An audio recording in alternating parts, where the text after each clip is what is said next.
Hey guys, Justin Boy here, and you can tell this is a voiceover. We're going to be unboxing the Megalodon shark in this video. My most anticipated prop of the year.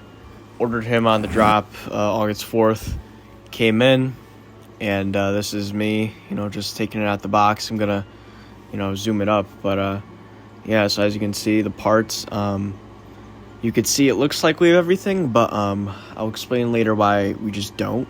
So, anyways, yeah, I'm just going to speed this up and let's get into the setup.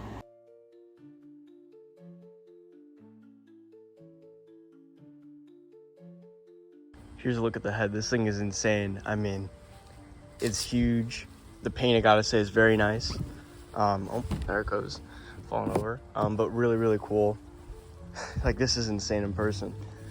I need to see if we have this piece, because I don't know where it is. Hopefully it's in here, but very cool. And obviously just the parts are kind of scattered around here. We're just gonna start the setup, and not gonna do it step by step. I'll just update you like probably first third, second third, and then when it's finished. But yeah, because this thing is gonna be really tough to set up. All right, so the setup itself is not as hard as I thought it would be. You're gonna want to stake the base in and put these two supporting poles on. Then the two big parts that are at the bottom slide into the poles and they buckle, similar to the cauldron from last year, which I have. So I'm kind of used to this kind of setup. These just click into place. This one I will say is very loose. I need to see if that's an issue, but these two are good. And the next step was taking these four pieces and clipping them together. And now this is gonna go on top of this assembly. Okay, so it's obviously different setting.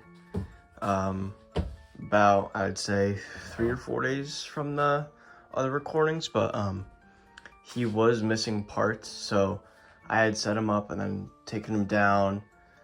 We'll go into it later, but so we're at the same part of the setup now. This pole F is going to go on, and now I'm going to slide his head on and connect the wire in here.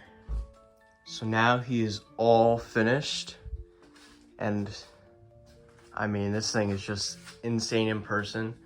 When I heard it was 7 foot, I thought it's not going to be that big, but this thing is, I mean, it is gigantic. Let me put my hand in here to really just show you how big this is. I mean, this is giant. I mean, I'm in love with this thing, even though I'm going to get into my gripes after I plug it in. Even though I don't like some of the quality changes they did, still really love this thing. Let's plug it in. All right, here he is lit up. You can see he has light in his eyes and a couple lights in the mouth, which I really love this touch. Definitely gives it like an ominous look in the mouth. I'll zoom out for you. Really, really cool. I do enjoy that quite a bit. Now on to my pros and cons. I'm going to start with the cons. First off, mine came missing pieces. They still are missing. They're not really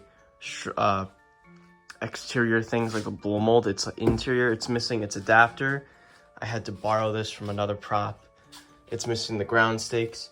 It is missing this back piece right here that covers, and it's missing the nut and washer. Now the reason why I'm really irritated by the nut and washer, because that is actually what holds the head down.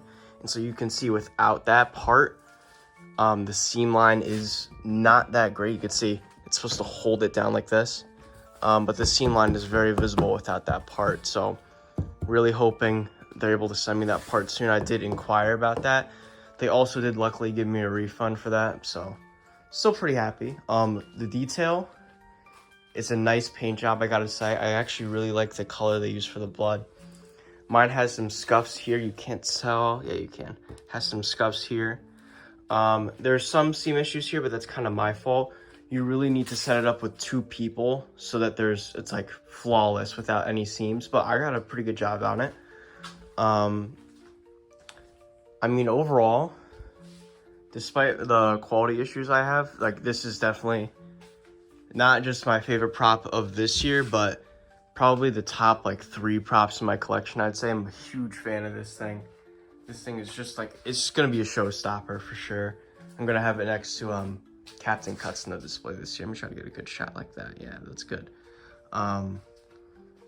But yeah, 350 bucks. I would say is steep for this thing. Even though I like it a lot, I'd say $300 is about what it's worth. Maybe even like $280. That's what I was expecting it to be. But I guess the tariffs this year kind of hit Home Depot. So thank you guys for watching this. I would highly recommend this dude if you can get a discount for him. I mean, just really awesome piece. There is quality issues I've seen on Facebook and stuff like that, but nonetheless, just unreal in person, like super unreal.